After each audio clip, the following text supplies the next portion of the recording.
Uma saudação a todos. Meu nome é Emerson Borges. Sou bacharel em História e por mais de 20 anos fui ministro religioso.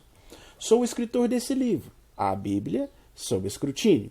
Sou o criador desse canal no YouTube, como também do Instagram, do site e da página no Facebook Deuses e Homens.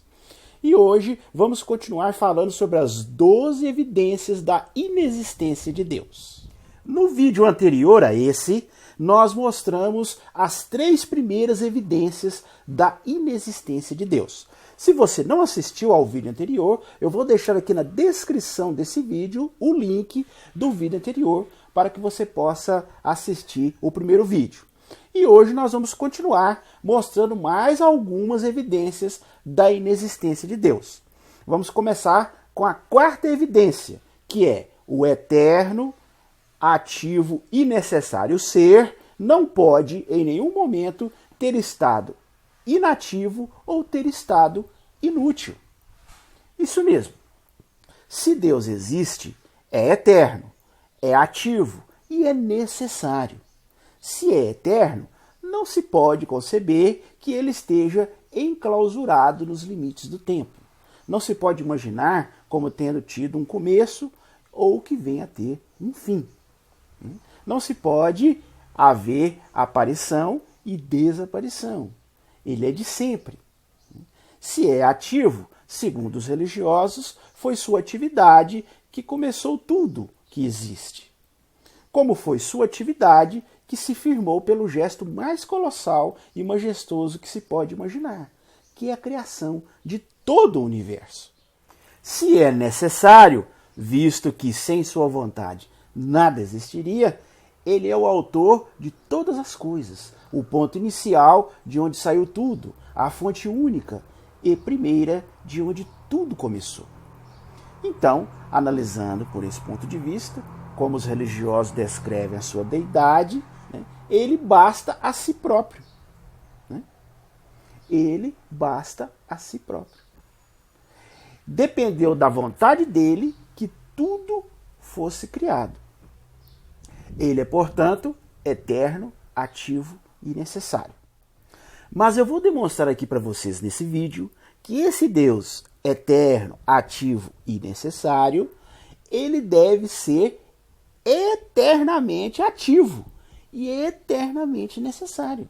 Assim, ele não pôde, em momento algum, ter sido inativo ou desnecessário, ou, como podemos dizer, inútil.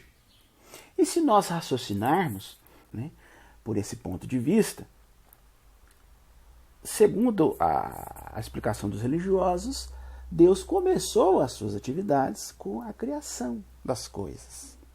Antes da criação, ele não tinha utilidade nenhuma. Ele estava inativo, ele era desnecessário. E isso vai em contradição com o conceito de Deus. Veja bem, se nós entendermos que antes de criar as coisas Deus não fazia nada, Deus estava inativo, Deus então não era necessário para nada. Se nós admitirmos que só através da criação que ele começou a fazer suas ações, então isso implica em reconhecer que antes disso ele estava inativo. Dizer que a criação demonstra a necessidade de Deus também nos leva à óbvia conclusão de que, antes de criar, durante bilhões e bilhões de anos antes de criar, época essa que ele já existia, ele era inútil, ocioso, podemos dizer até preguiçoso. Um Deus inútil e supérfluo. Que triste postura para um Deus, para um ser que os religiosos dizem ser essencialmente necessário. Precisamos reconhecer que Deus não foi todo o tempo ativo e nem todo o tempo necessário. Seguindo esse raciocínio, chegamos a 2 conclusões. Ou Deus foi eternamente ativo e eternamente necessário, ou ele só chegou a ser ativo e necessário a partir do momento que ele criou. E Nesse caso, se ele se tornou ativo e necessário apenas depois que ele começou a criar, então quer dizer que antes disso ele não era nem ativo e nem necessário. Ele era um ser que precisou criar para se tornar um ser ativo e necessário. Também temos de concluir que se Deus é eternamente ativo e eternamente necessário, nesse caso ele tem criado eternamente. Então, isso nos leva à óbvia conclusão de que a criação é eterna e que o universo jamais começou. Ele existiu sempre, é eterno, como o próprio Deus. Eles são igualmente eternos. Se o universo não teve princípio, então ele não foi criado. Assim, chegamos à seguinte conclusão. Se Deus, antes da criação, não era ativo e nem necessário, ele era um Deus incompleto, quer dizer, imperfeito. Portanto, não existia. E você aí, religioso, que defende a existência de Deus, pode me dizer o que ele fazia antes da criação? Consegue me dizer? Se ele não fazia nada, ele não era ativo e nem necessário. Portanto, não era um Deus. E se raciocinarmos que ele, sendo Deus, sempre foi ativo, quer dizer, foi eternamente ativo e eternamente necessário, então a criação sempre existiu. Então ele nunca criou, portanto, nunca foi um criador. O quinto argumento da não existência de Deus é: o ser imutável não criou. Se Deus existe, ele é imutável. Diferente da natureza, onde tudo se modifica, se transforma, nada é definitivo, segundo os religiosos, Deus é imutável. Ele não muda o seu pensamento. O que ele era ontem, ele é hoje e será amanhã. Pode procurar nos séculos passados, como nos séculos futuros, ele é o mesmo Deus. No entanto, se ele criou, ele não é imutável.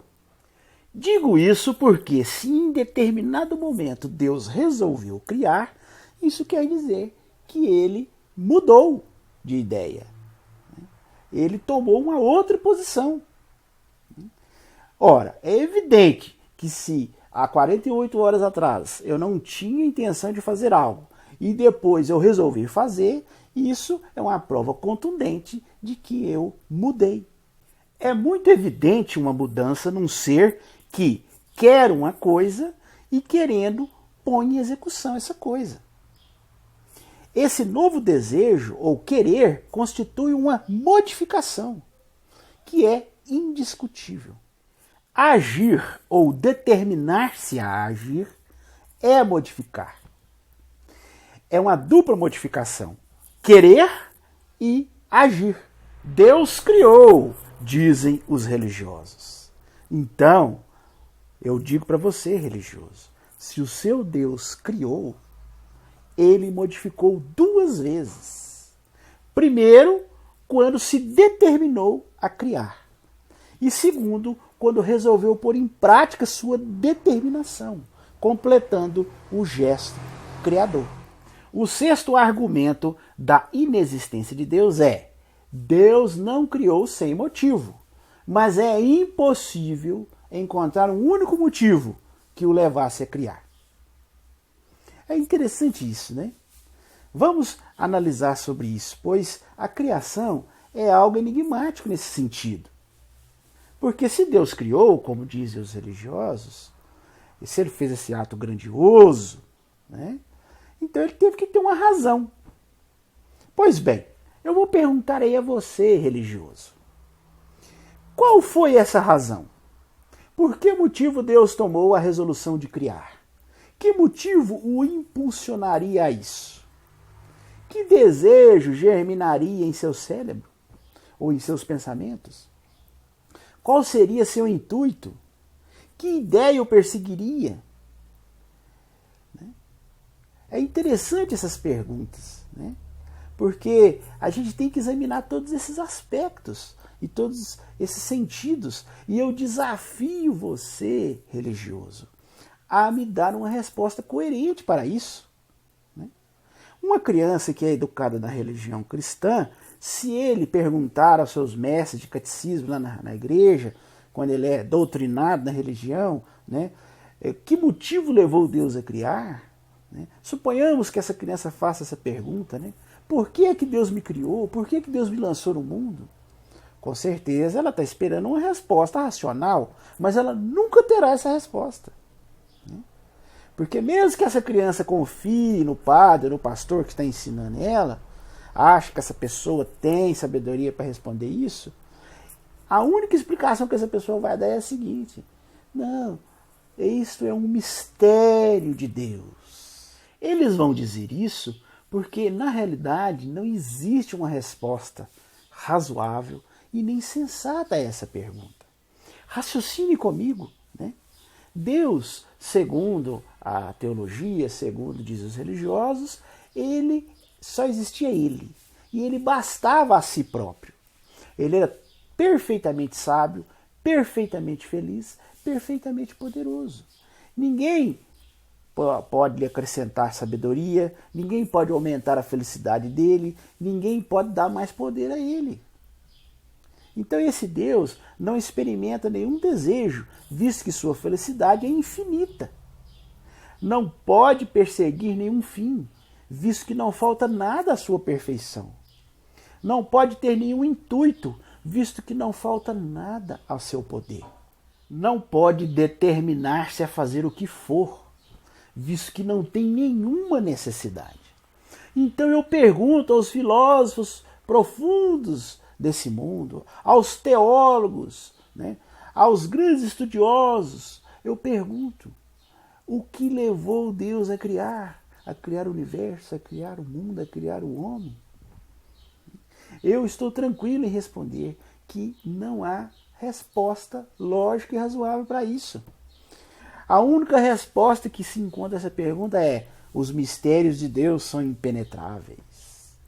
E temos que aceitar essa resposta dos estudiosos, dos teólogos, dos apologistas. Mas será que essa é uma resposta que realmente satisfaz? Essa é uma resposta que esclarece a questão? Portanto, chegamos à óbvia conclusão. Se Deus criou, criou sem motivos, sem saber o porquê, sem um ideal. E a que conclusão isso nos leva? Por exemplo, o que diferencia um homem que tem razão, um homem que tem o raciocínio para fazer as coisas, de um louco? O homem racional, quando ele faz as coisas, ele tem um motivo para fazer aquilo. Né? Ele faz aquilo por uma determinada razão. Já o louco não. O louco, você não vê sentido nas ações dele. Ele faz as coisas sem ter um sentido, um motivo. Né? São coisas assim que as pessoas não conseguem entender por que ele fez determinada ação. Isso é que separa o louco de uma pessoa racional. Então, essa é a conclusão que nós chegamos. Né? Se Deus criou, ele não teve nenhum motivo para criar ou para tomar essa atitude. Normalmente, quando chegamos nesse ponto da argumentação, os religiosos tentam uma objeção. Eles costumeiramente dizem: não, mas Deus ele escapa à nossa compreensão. Não adianta ficar tentando analisar Deus pela lógica humana. Nós somos muito pequenos diante de Deus. Deus é grandioso demais. Quem somos nós para querer entender Deus? Né? E começam a raciocinar por esse caminho. E eu digo a vocês, realmente, se formos analisar por esse caminho e analisarmos Deus como os religiosos analisam, realmente ele é muito superior a nós, segundo os religiosos, está além da nossa compreensão. Né? Para o mero ser humano, né? Nós somos como que seres tão pequenos, tão inferiores diante de sua grandeza, que jamais poderíamos concebê-lo. Né? Eles até têm uma frase que fala: ninguém explica Deus. Né? Deus é um mistério. Né? É impossível, né, entender a mente de Deus. Realmente, para o ser humano, né, segundo a explicação religiosa, se há realmente essa diferença tão grande, é impossível entender a mente de Deus. Mas não só para mim, mas para qualquer ser humano. Né? Não só para mim, mas para os teólogos, para os apologistas, para os estudiosos, para os hermeneutas, para aqueles que usam de exegese na Bíblia para tentar entender Deus da mesma forma. O mesmo argumento que vocês usam para mim, eu devolvo para vocês. Da mesma forma que, segundo vocês dizem, Deus ele é impossível entender o pensamento de Deus, a mentalidade de Deus, para mim é impossível, para vocês também é. E por que vocês ficam tentando, então? Por que vocês ficam analisando, criando suas teologias, criando suas explicações? Por quê? Né? Se é impossível para mim analisar, é impossível para vocês também analisarem. Né? Vocês também não têm condições. Né? Vocês mesmos se colocam numa sinuca para vocês. Né? Qualquer pessoa pode virar para vocês e falar assim, não, isso aí vocês estão inventando isso aí, mas vocês não entendem, vocês não sabem. Vocês estão muito além de compreender a mente de Deus. Talvez o que vocês estão tentando explicar aí não tem nada a ver, é totalmente diferente. Né? E aí? Então ficamos no mesmo patamar, ficamos na mesma situação. Agora, uma coisa eu digo para vocês, né? Eu jamais iria tentar refutar a existência de Deus se vocês, religiosos, jamais afirmassem que ele existe. Toda essa argumentação, todo esse raciocínio, né, ele foi desenvolvido, eu estou falando isso aqui para vocês, porque vocês afirmaram que Deus existe. Se vocês jamais tivessem afirmado que Deus existe, jamais seria necessário que eu chegasse aqui e fizesse um vídeo, né, tentando demonstrar as incoerências do seu raciocínio.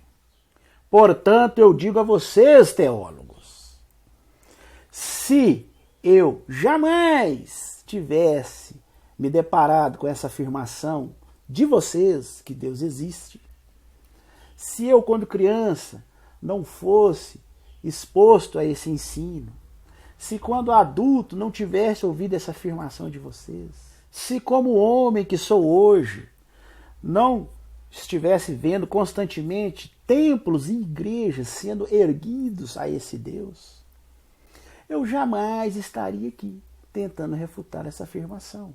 Foram as vossas afirmações que provocaram as minhas negações. Então é muito simples. Cessai de afirmar que eu cessarei de negar. Uma segunda objeção que normalmente os religiosos fazem é a seguinte: não há um efeito sem uma causa. Aí eles costumam explicar, né?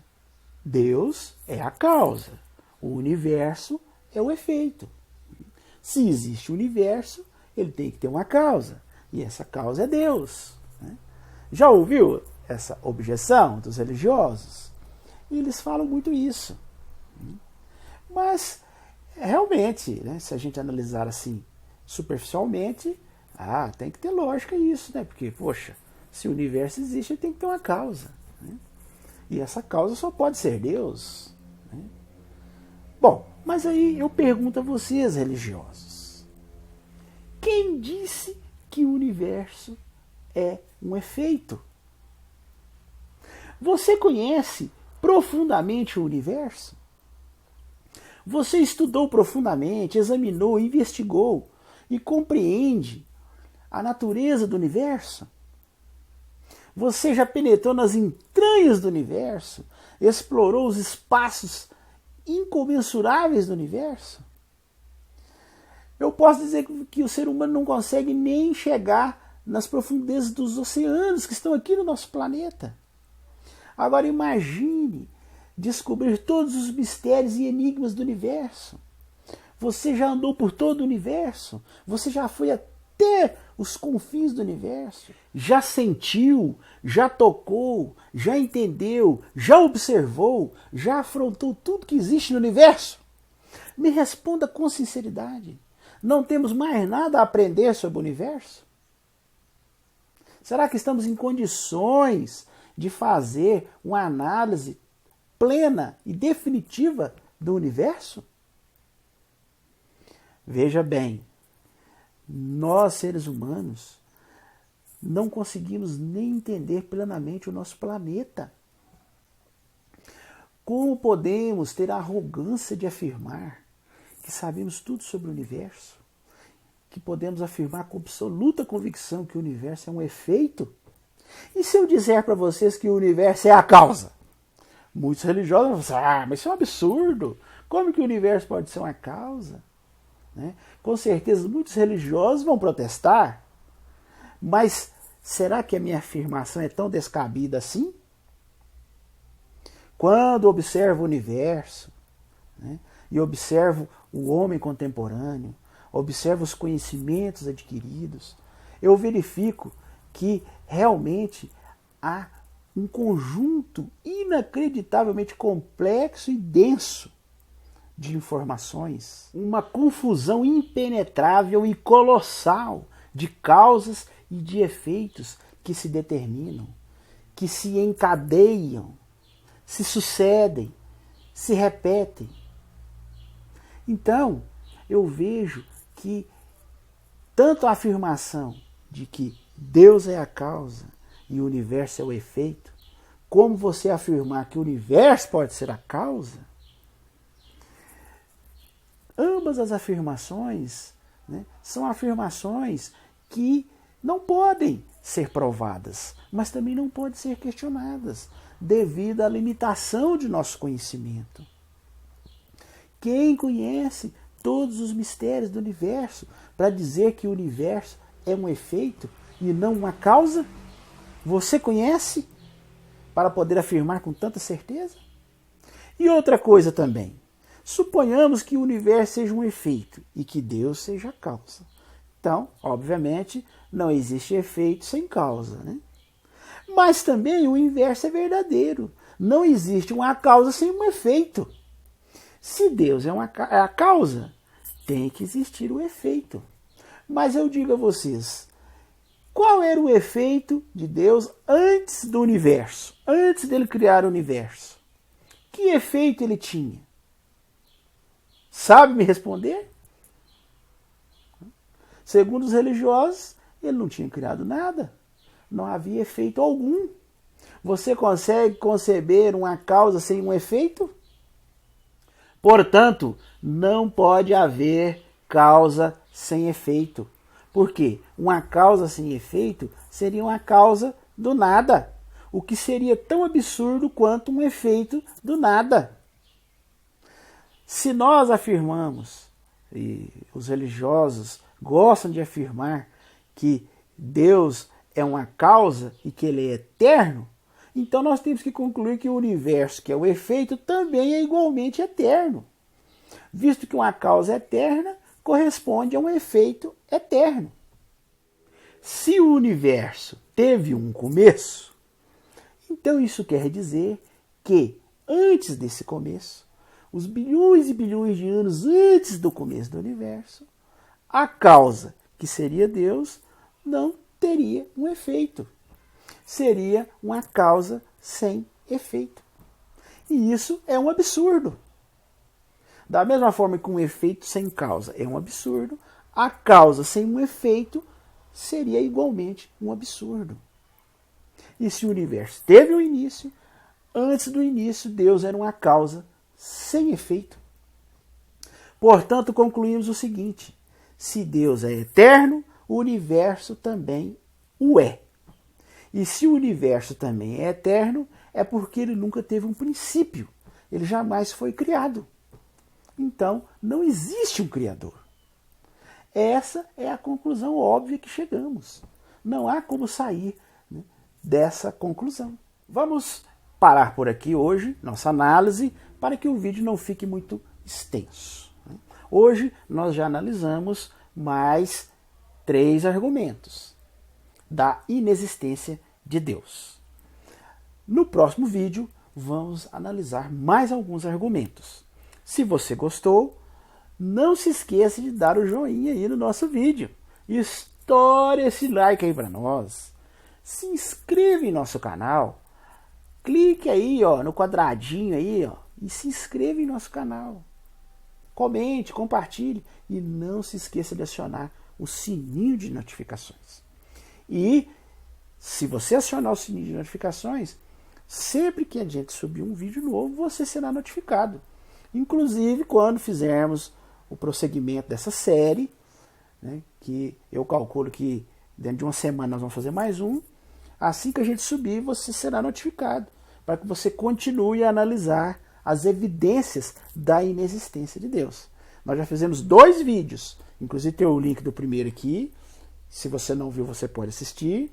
Tem esse, e semana que vem nós vamos trazer mais um. Então, não perca essa série. Né? E se você desejar adquirir o meu livro, eu também sempre deixo na descrição dos vídeos os links onde você pode adquirir meu livro. Os principais sites de venda online, como a Livraria Cultura, Saraiva, Amazon, né, Cia do Livro, Submarino, Lojas Americanas, todas têm meu livro. Né? Você pode adquirir.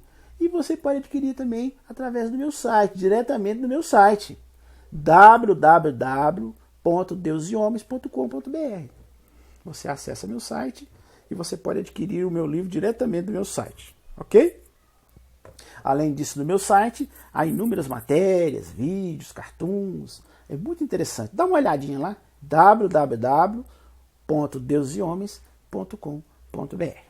E se você quiser assistir outros vídeos que nós já fizemos mais de 40 vídeos. Eu também deixo sempre os links dos outros vídeos do nosso canal aqui na descrição desse vídeo, ok? No mais, eu desejo a todos uma excelente semana e até o nosso próximo vídeo.